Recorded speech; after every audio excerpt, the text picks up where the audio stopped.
लखनौर प्रखंड क्षेत्र के मथुरा चौक पर नवयुवा गणेश पूजा समिति ने भव्य गणेश महोत्सव का आयोजन किया, जिसमें 151 कन्याओं ने मंदिर परिसर में भव्य कलश शोभा यात्रा निकाली, जो कि मथुरा गांव होते हुए भंडारी पोखर से जल लेकर मंदिर परिसर पहुंची, जहां पर कलश की स्थापना की गई। वहीं शोभा यात्रा के दौरान पूजा कमेटी के पदाधिकारी और सदस्य आगे आगे रास्ता खाली कराते चलते रहे, जिसमें यात्रा के दौरान कन्याओं को किसी भी तरह की परेशानी न हो। वहीं पूजा समिति के अध्यक्ष मुकेश झा ने बताया कि गणेश महोत्सव को लेकर लोगों में गजब का उत्साह देखने को मिला।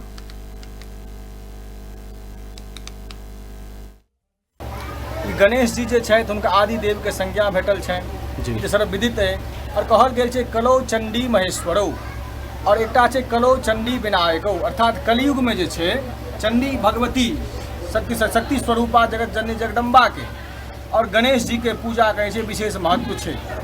कतौ कतौ अबै छै जे कलौ चंडी महेश्वरौ, कलयुग में जे छै महेश्वर अर्थात शिव जी के और भगवती के जे छै पूजन के विशेष महत्व छै। गणेश जी के पूजा ओना पहले दक्षिण साइड में बम्बई तरफ में विशेष तरह से होई छले हैं, विशेष रूप से ओहिठाम देखियो बहुत सब समृद्धशाली छथि, सब तरह सब संपन्न छथि, और भगवती पूजा के विशेष महत्व छले यहाँ के कलकत्ता पूर्वी राज्य सब में। समस्त मिथिलावासी को हार्दिक स्वागत है, अभिनंदन है। ये गणेश महोत्सव 2018 से लेके और अभी तक बहुत सुंदर हो रहा है। मेरा यही एक ही इच्छा है, ऐसे ही सैकड़ों वर्ष तक ये गणेश महोत्सव ऐसे ही चलते रहे मेरे गांव में।